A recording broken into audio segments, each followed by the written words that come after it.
여러분 안녕하세요. 오늘도 좋은 하루 되시기를 빕니다. 그러면 사도신경으로 우리의 신앙을 고백하며 하나님께 예배하겠습니다. 나는 전능하신 아버지 하나님, 천지의 창조주를 믿습니다. 나는 그의 유일하신 아들, 우리 주 예수 그리스도를 믿습니다. 그는 성령으로 잉태되어 동정녀 마리아에게서 나시고 본디오 빌라도에게 고난을 받아 십자가에 못 박혀 죽으시고 장사된 지 사흘 만에 죽은 자 가운데서 다시 살아나셨으며 하늘에 오르시어 전능하신 아버지 하나님 우편에 앉아 계시다가 거기로부터 살아있는 자와 죽은 자를 심판하러 오십니다. 나는 성령을 믿으며 거룩한 공교회와 성도의 교제와 죄를 용서받는 것과 몸의 부활과 영생을 믿습니다. 아멘.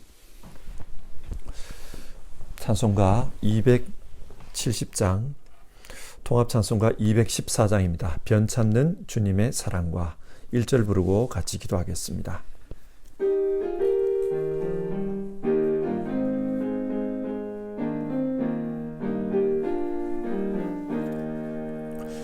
변찮는 주님의 사랑과 거룩한 보혈의 공로를 우리 다 찬양을 합시다.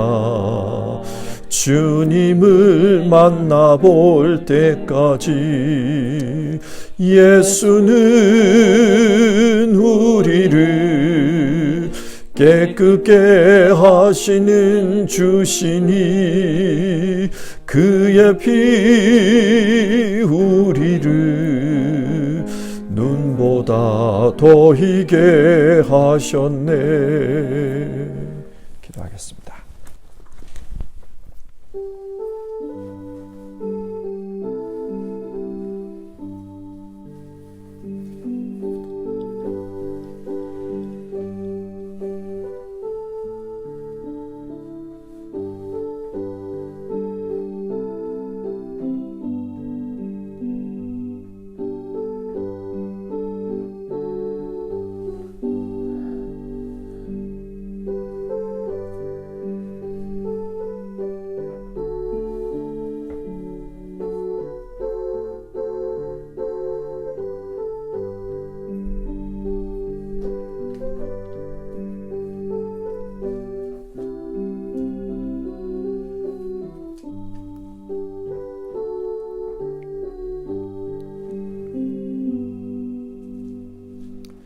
사랑이 많으신 하나님, 감사를 드립니다. 변치 않는 그 사랑으로 우리를 사랑해 주시고 또 예수님의 보혈로 우리를 깨끗게 하여 주셔서 감사를 드립니다. 오늘도 하루의 삶을 주님과 함께 또 주님 앞에서 그렇게 살기를 원합니다. 하나님 앞에서 예배하며 주님 앞에 서고자 하는 모든 분들 주님께서 축복해 주시고 그 삶 가운데 주님으로 말미암은 역사가 있게 하옵소서, 평강이 있게 하옵소서, 감사가 있게 하옵소서, 그리고 기뻐하며 살아갈 수 있도록 도와주시옵소서. 우리 주님의 그 역사 속에서 우리 모두 살 수 있도록 오늘 하루의 삶을 주장해 주시옵소서. 예수님의 이름으로 기도드립니다. 아멘. 함께 읽으실 하나님의 말씀은 역대하 29장의 말씀입니다. 역대하 29장의 말씀을 살펴볼 터인데 1절부터 11절까지 말씀을 교독하겠습니다. 29장 1절에서 11절입니다. 히스기야가 왕위에 오를 때에 나이가 25세라 예루살렘에서 29년 동안 다스리니라. 그의 어머니의 이름은 아비야요 스가랴의 딸이더라. 히스기야가 그의 조상 다윗의 모든 행실과 같이 여호와 보시기에 정직하게 행하여 첫째 해 첫째 달에 여호와의 전 문들을 열고 수리하고 제사장들과 레위 사람들을 동쪽 광장에 모으고 그들에게 이르되 레위 사람들아 내 말을 들으라. 이제 너희는 성결하게 하고 또 너희 조상들의 하나님 여호와의 전을 성결하게 하여 그 더러운 것을 성소에서 없애라. 우리 조상들이 범죄하여 우리 하나님 여호와 보시기에 악을 행하여 하나님을 버리고 얼굴을 돌려 여호와의 성소를 등지고 또 낭실 문을 닫으며 등불을 끄고 성소에서 분향하지 아니하며 이스라엘의 하나님께 번제 드리지 아니하므로 여호와께서 유다와 예루살렘에 진노하시고 내버리사 두려움과 놀람과 비웃음거리가 되게 하신 것을 너희가 똑똑히 보는 바라. 이로 말미암아 우리의 조상들이 칼에 엎드러지며 우리의 자녀와 아내들이 사로잡혔느니라. 이제 이스라엘의 하나님 여호와와 더불어 언약을 세워 그 맹렬한 노를 우리에게서 떠나게 할 마음이 내게 있노니 내 아들들아 이제는 게으르지 말라. 여호와께서 이미 너희를 택하사 그 앞에 서서 수종들어 그를 섬기며 분향하게 하셨느니라. 아멘.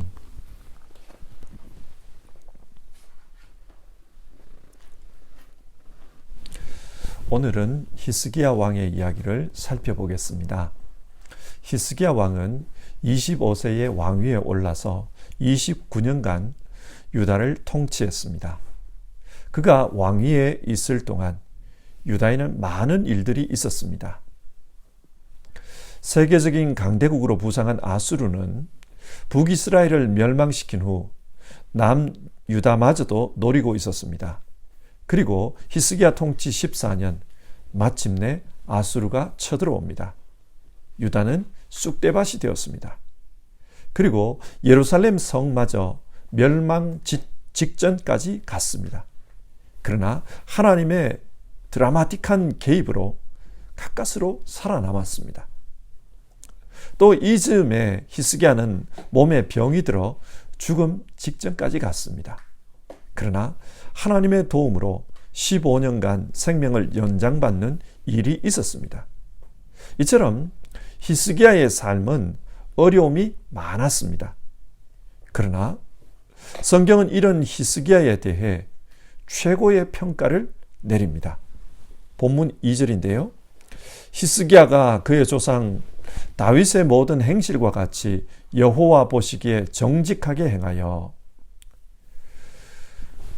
역대기에서 다윗과 같이 행하였다. 이 말은 최고의 칭찬입니다.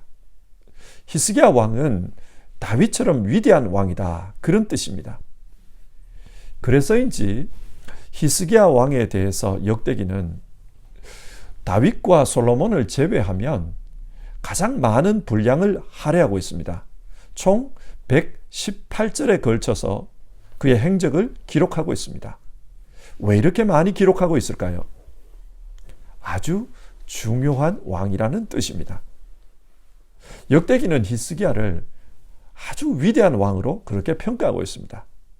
자, 그러면 어떤 면에서 히스기야가 그렇게 대단한 것입니까? 오늘 말씀을 통해 함께 살펴보겠습니다. 역대하 29장은 히스기야의 종교 개혁과 관련된 말씀입니다. 역대기 기자는 히스기야의 종교 개혁을 아주 중요하게 보고 있습니다. 왜 중요한가? 아하스 왕 때 무너진 유다 왕국을 이 히스기야가 다시 복원했다고 보기 때문입니다. 예를 들어 생각해 봅시다. 우리나라의 조선시대를 보면 조선 왕조실록을 비롯해서 많은 역사서들이 있습니다. 그런데 이런 역사서들의 중심 철학이 무엇입니까? 성리학입니다. 유교입니다. 성리학적 사관에 입각해서 역사를 기술하고 있습니다. 마찬가지입니다. 이스라엘은 처음부터 하나님을 믿는 그 신앙의 근거에서 살아왔습니다. 그래서 이 여호와 신앙에 근거해서 역사를 평가하고 있습니다. 그런 점에서 아하스는 유다를 붕괴시킨 그런 왕으로 기록됩니다. 그런데 그런 유다를 다시 복원한 사람이 히스기야입니다. 그래서 역대기 기자는 이 히스기야를 위대한 왕으로 보고 있습니다. 자, 그러면 유다 왕국을 복원시킨 이 히스기야의 종교개혁, 이 종교개혁에서 중요한 점이 무엇일까요? 우리가 교훈으로 삼을 수 있는 것이 무엇일까요? 첫 번째로 목표의 문제입니다. 개혁은 바꾼다는 뜻입니다. 그런데 여러분, 무조건 바꾸는 것이 좋은 것입니까? 예를 들어 나라를 개혁한다고 할 때 어떤 나라가 되기를 원하느냐, 개혁의 목표가 중요합니다. 무조건 바꾸는 것이 좋은 것이 아닙니다. 잘못 바꾸면은 개악이 됩니다. 그래서 개혁을 할 때는 목표를 바로 정하는 것이 중요합니다. 이런 나라가 되기를 원한다.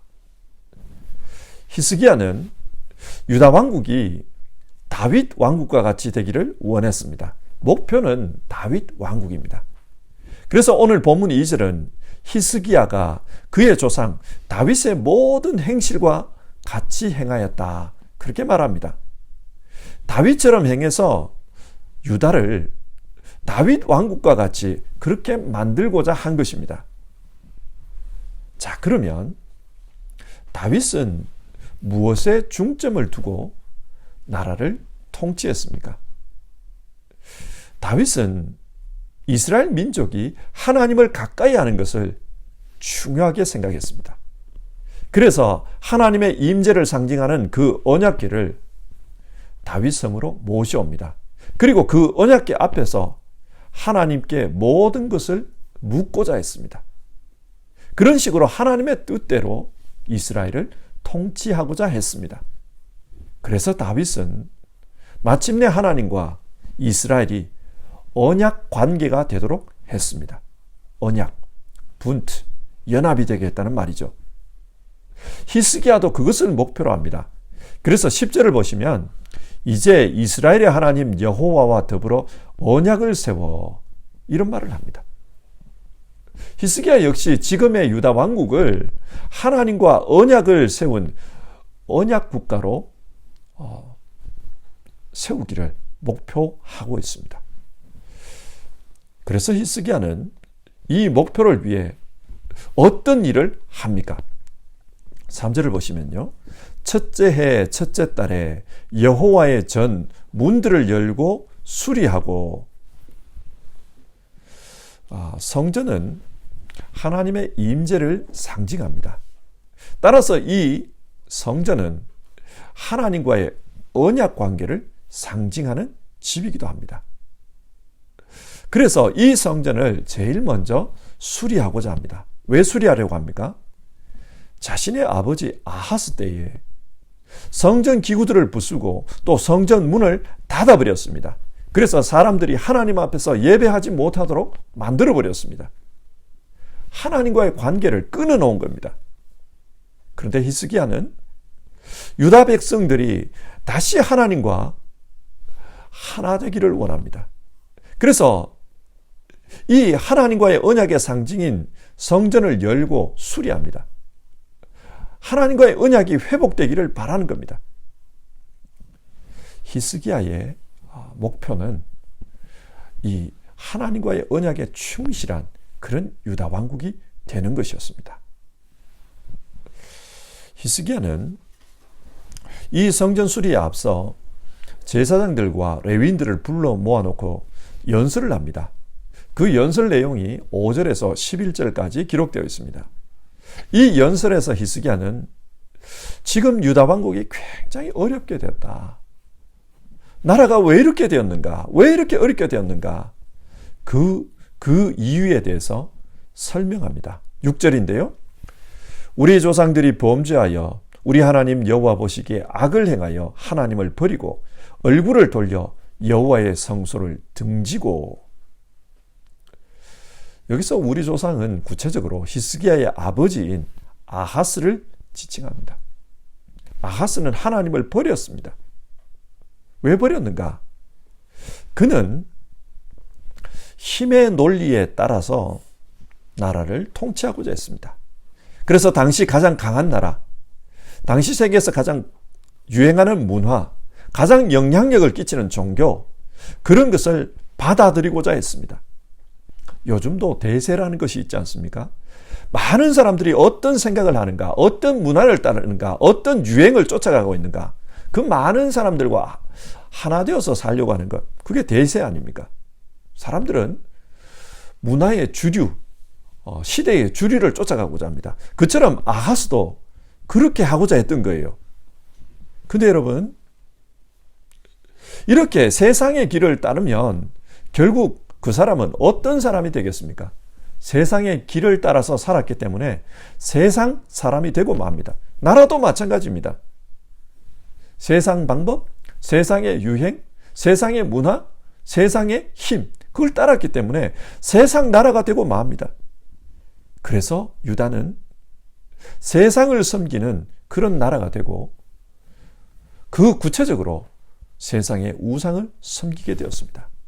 그러다 보니 하나님과는 대적하는 그런 관계가 되고 말았습니다.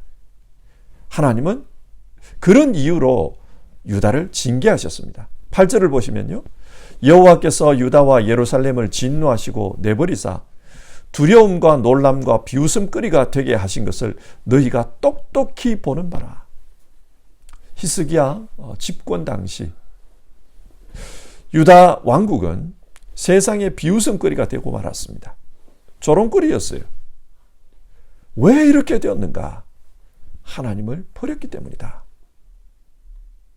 자, 여기서 우리는 히스기야의 종교교역에서 중요한 두 번째 교훈을 발견하게 됩니다. 그것이 무엇인가? 현실 앞에서 왜 이렇게 되었는가? 문제의 원인을 파악하는 것입니다. 개혁을 하려고 하는 이유는 지금 문제가 있기 때문입니다. 지금 문제가 없다면 굳이 바꿀 필요가 없습니다. 문제가 있어서 바꾸려고 합니다. 그런데 그 문제가 무엇인가? 원인을 따지는 것이 중요합니다. 문제를 따지지 않고 문제의 원인을 따지지 않고 그저 다른 사람들이 이렇게 하니까 우리도 저렇게 바꾸자. 그것은 올바른 개혁이 아닙니다. 히스기야는 문제의 원인을 따지고 그 문제를 고치려고 합니다. 그리고 이것이 문제다. 많은 사람들이 공감할 때 그때 함께 개혁할 수 있습니다. 히스기야는 당시 유다의 어려움의 원인이 하나님을 버린 것이라고 했습니다. 따라서 이 문제를 극복하기 위해서는 하나님께로 돌아가야 된다. 해법을 제시합니다. 여러분, 문제의 원인을 파악하기 위해서는 영적인 안목이 있어야 합니다. 지금까지의 전체적인 흐름을 볼 수 있어야 합니다. 가끔 우리는 내가 지금 어디에 서 있는가? 그런 질문이 들 때가 있습니다. 마치 세상을 살아가는 것이 흐르는 물결 위에 몸을 맡기고 그 물결에 따라 이리저리 흘러온 것처럼 그렇게 느껴질 때가 있어요. 그러다 보면은 내가 어디에 있는지를 알 수가 없습니다. 세상을 보십시오. 세상은 정말 빨리 변합니다. 빠르게 변하는 세상에서 하루하루 살다 보면은 내가 지금 무엇을 하고 있나, 내가 어디에 서 있나 분별하지 못할 수 있습니다. 영적인 분별력이 필요합니다. 영적인 분별력을 가질 때 내 삶의 문제를 파악할 수 있습니다. 우리의 예배 생활은 바로 우리가 어디에 서 있나 내 자리를 돌아보는 것입니다. 하나님 말씀에 비추어서 나의 위치를 파악하고 나의 영적인 상태를 보는 것입니다. 만약에 예배를 의미 없이 드린다면 그 예배는 1시간 가만히 앉아있다가 돌아가는 것밖에 되지 않습니다. 그러나 하나님 말씀 앞에서 영적 분별력을 가지고 내가 어디에 서 있나, 나는 지금 바르게 살고 있나, 나는 지금 어디로 가고 있는가, 그것을 생각하며 기도하고 실험하면 그 예배는 의미가 있습니다. 정말 중요한 예배가 됩니다. 그럴 때 내 문제를 바로 분별할 때, 그럴 때 우리는 하나님 앞에서 바르게 살 수 있습니다. 내 자신을 개혁할 수 있습니다. 세 번째로 히스기야의 종교개혁에서 중요한 것은 거룩성의 회복입니다. 15절을 보시면 그들이 그들의 형제들을 모아 성결하게 하고 들어가서 왕이 여호와의 말씀대로 명령한 것을 따라 여호와의 전을 깨끗하게 할세. 히스기야는 레위인들에게 여호와의 성전을 성결하게 하라고 합니다. 그런데 그 일을 하기 전에 먼저 자기 자신들을 성결하게 하라, 그 명령을 내립니다. 그리고 이후에 하나님의 전을 성결하게 하라고 했습니다. 이처럼 히스기야의 종교 개혁은 거룩성의 회복과 연관이 있습니다. 저는 한국에서 1992년에 처음으로 대통령 선거에서 투표를 해봤습니다. 그리고 독일에 오기 전 2002년까지 3번의 대통령 선거를 했습니다. 이런 대통령 선거가 있으면 선거 전에 유세전이 벌어집니다. 그런 유세전이 있으면 어디에 몇십만 명이 모였다, 누구 유세장에 사람이 더 많이 모였다, 그런 내용의 뉴스들이 TV에서 나옵니다. 그리고 그 유세하는 장면을 보면 후보들의 그 연설 내용이 잠깐 나옵니다. 근데 늘 그 연설 테마는요, 경제성장, 국가개혁, 뭐 그런 내용이었어요. 아마 제 기억에는 한 사람도 빠짐없이 그런 약속들을 했던 것 같습니다. 경제성장 몇 프로를 이루겠다, 나라가 개혁되도록 하겠다, 뭐 그런 이야기를 했어요. 그런데 그렇게 해서 당선되신 분들이 임기 말기가 되면은 늘 뉴스에 나오는 이야기가 부패, 감옥, 뭐 그런 내용이었습니다. 그래서 대통령의 친인척이 감옥에 갔다, 혹은 최측근이 감옥에 갔다, 뭐 그런 내용들이 나왔어요. 이런 질문이 듭니다. 그렇게 개혁을 위해서 애를 썼는데 왜 자신의 측근이 혹은 친척이 개혁의 대상이 되었을까요? 왜 자기 자신이 개혁의 대상이 되었을까요? 세상을 바꾸기 위해서 남을 공격합니다. 상대방을 개혁의 대상으로 규정하고 공격합니다. 힘이 있을 때는 이런 공격이 먹혀들지만 시간이 흘려 임기 말기가 되고 힘이 빠지면 공격받았던 그 사람들이 가만히 있지를 않습니다. 그래서 늘 개혁한다 그러다가 마지막에는 자기들이 감옥에 갑니다. 무슨 말입니까? 세상의 개혁은 이럴 수 있습니다. 그러나 하나님 앞에서 신앙을 개혁하겠다는 사람들은 다른 사람을 비판하는 것, 그것이 목표가 아니라 자기 자신을 개혁하는 것, 그것이 목표여야 합니다. 그래서 히스기야는 나라를 개혁하기 전에 개혁에 앞장서야 할 레위인들에게 먼저 자기 개혁을 요구합니다. 스스로를 하나님 앞에서 성결하게 하라고 합니다. 그래야 다른 사람에게도 성결을 요구할 수 있습니다. 여러분, 그렇지 않습니까? 내가 거룩하지 않으면서 다른 사람이 거룩하지 않다고 비판하면 다른 사람이 가만히 있을까요? 그래, 너는 얼마나 대단하냐, 물고 늘어지지 않겠습니까? 그러면 이것은 개혁이 아니라 서로 간에 치부를 드러내는 싸움판이 되고 맙니다. 그래서 성경은 히스기야의 종교개혁을 말씀하면서 히스기야의 종교개혁은 자기 개혁이었다, 기준을 하나님 말씀 앞에 두고 그 말씀에 따라서 자기를 개혁하는 것이었다, 그렇게 교훈하고 있습니다. 이것은 오늘 우리에게도 마찬가지입니다. 교회에서 신앙으로 바르게 살자, 그렇게 주장할 수 있습니다. 그러나 그 주장이 다른 사람을 비판하는 것에 치우치고 내가 바르게 살고자 하는 노력으로 연결되지 않으면은 결국 남는 것은 서로 간의 싸움밖에 없습니다. 신앙의 개혁은 자기 자신을 개혁하는 것입니다. 자기 개혁입니다. 자, 오늘 말씀을 정리해 봅시다. 역대하 29장은 히스기야 왕의 종교개혁에 대해서 말씀합니다. 히스기야의 종교개혁은 하나님과의 언약 회복의 목표를 두었습니다. 그리고 그 목표를 이루기 위해 왜 나라가 이렇게 되었는가, 그 문제의 원인을 파악합니다. 그래서 개혁의 방법으로 다른 사람을 개혁하는 것이 아니라 자기 개혁에서부터 출발하고 있는 것을 봅니다.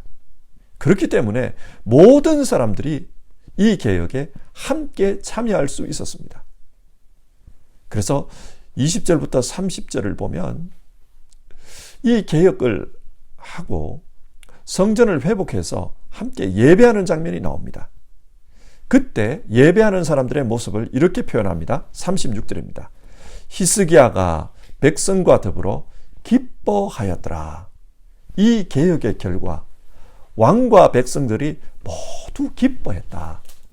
즐거운 개혁이었습니다. 여러분, 이 말씀을 오늘 우리의 상황에서 한번 생각해 봅시다. 지금 우리가 개혁해야 할 부분은 어떤 것이 있을까요? 원래 우리 교회의 표어는 여호와께로 돌아가자입니다. 저는 우리 시대 신앙의 회복이 중요하다 그렇게 생각합니다. 어느 시대를 막론하고 신앙으로 살기 위해서 노력했지만 그러나 돌아보면 문제는 늘 있었습니다. 지금도 마찬가지입니다. 그래서 신앙의 본질에 충실하게 살려고 하는 이런 개혁은 늘 있어야 합니다. 루터의 종교개혁으로 모든 종교개혁이 완성된 것이 아닙니다. 우리 자신이 개혁돼야 합니다. 그래서 신앙의 개혁은 지금도 우리 삶 가운데 일어나야 할 개혁입니다. 특별히 지금은 코로나 사태로 말미암아 함께 신앙생활하는 것이 힘들어졌습니다. 이런 시기에 혼자 예배하며 혼자 기도하며 자기 신앙을 돌아볼 수 있는 아주 좋은 기회입니다. 이 기간을 내 신앙을 개혁하는 그런 기간으로 삼았으면 좋겠습니다. 이 기간에 예배하면서 나 자신의 신앙을 돌아볼 수 있었으면 좋겠습니다.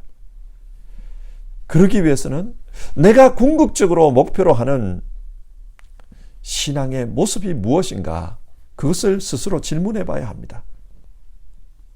히스기야는 하나님과의 임마누엘 삶을 사는 것, 그것이 목표였습니다. 예수님은 포도나무에 붙은 그 가지처럼, 그래서 예수님과 함께 살아서 열매 맺는 것을 목표로 하라고 했습니다.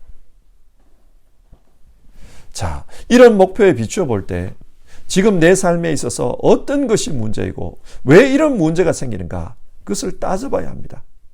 우리 그리스도인들은 문제의식을 가지고 신앙해야 합니다. 생각하는 신앙인이 되어야 합니다. 이런 신앙개혁을 하면서 다른 사람을 생각하고 다른 사람을 손가락질하는 것, 그게 목표가 아니라 나 자신을 개혁하는 것, 그것이 목표라는 것을 잊어서는 안 됩니다. 내가 하나님 앞에서 거룩한 사람이 되는 것, 내가 하나님 앞에서 열매 맺는 포도나무 가지가 되는 것, 내가 정말 하나님과 임마누엘의 삶을 사는 것, 그것이 우리의 목표가 되어야 합니다. 사랑하는 성도 여러분, 이 기간 정말 우리 자신이 하나님 앞에서 하나님의 성전으로 새로워질 수 있기를 바랍니다. 아시아 시대에 더러워졌던 유다의 성전이 히스기야 시대에 다시 성결하게 되었던 것처럼 우리 삶에도 이런 하나님의 개혁이 일어나기를 원합니다. 우리 모두 정말 하나님 앞에서 거룩한 삶, 거룩한 사람, 하나님의 거룩한 성전이 되는 모습으로 다시 일어섭시다. 우리 함께 찬송하고 기도하겠습니다. 찬송가 420장입니다.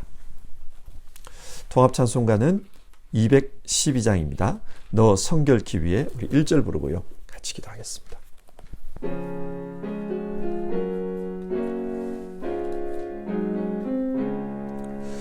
너 성결케 위해 늘 기도하며 너 주 안에 있어 늘 성경 보고 온 형제들 함께 늘 사귀면서 일하기 전마다 너 기도하라. 우리 같이 기도하겠습니다. 우리 모두는 하나님이 우리와 함께하는 임마누엘의 사람들입니다. 그래서 비유적으로 살아계신 하나님의 성전이라고 불리는 사람들입니다. 그렇기 때문에 우리 모두는 거룩한 성전으로 살아가야 합니다. 마치 포도나무 가지에 포도 열매가 맺히듯이 우리 삶에 거룩의 열매가 맺혀야 합니다. 그래서 우리 함께 기도합시다. 하나님, 날마다 우리 자신을 개혁할 수 있게 도와주시옵소서. 우리 삶의 목표는 거룩한 하나님의 성전으로 사는 것입니다. 임마누엘 하나님과 함께 사는 것입니다. 우리가 이 삶에서 실패할 때 왜 이런 실패를 하는가? 문제를 파악하고 고치면서 거룩한 삶을 살 수 있도록 도와주시옵소서.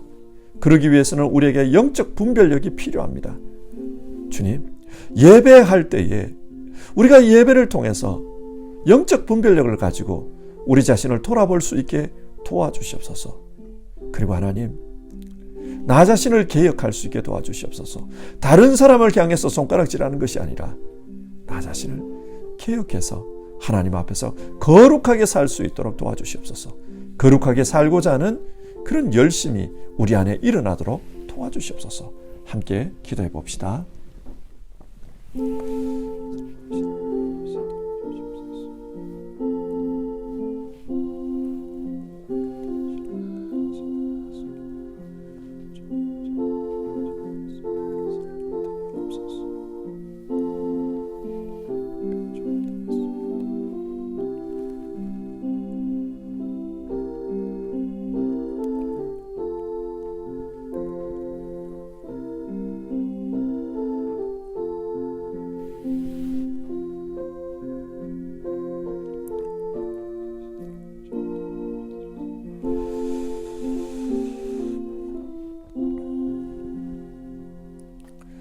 하나님 아버지, 오늘 역대하 29장의 말씀을 통해 히스기야의 종교개혁에 대해서 우리가 살펴보았습니다.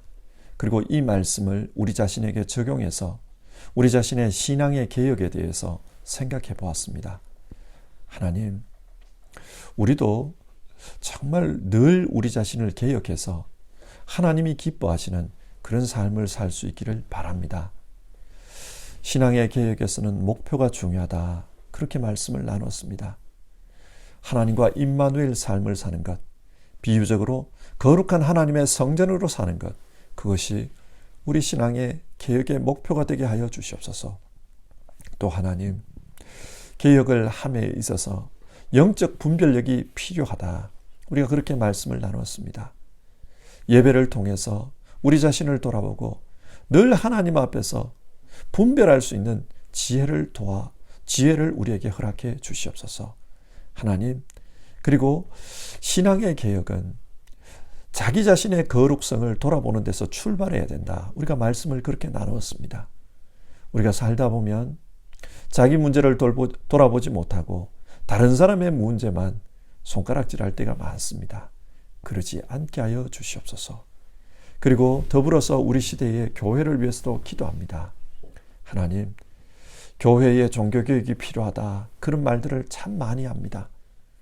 주님, 우리 시대의 교회를 도와주시옵소서. 우리 시대의 교회가 정말 거룩한 하나님의 성전이 될 수 있도록 도와주시옵소서. 정말로 영적인 부흥이 일어날 수 있도록 도와주시옵소서. 그러기 위해서는 우리가 예배를 통해서 문제가 무엇인지를 분별할 수 있는 그런 지혜를 우리에게 주시고, 그리고 하나님, 다른 무엇보다 우리 자신이 스스로 자기 개혁에 앞장설 수 있도록 도와주시옵소서.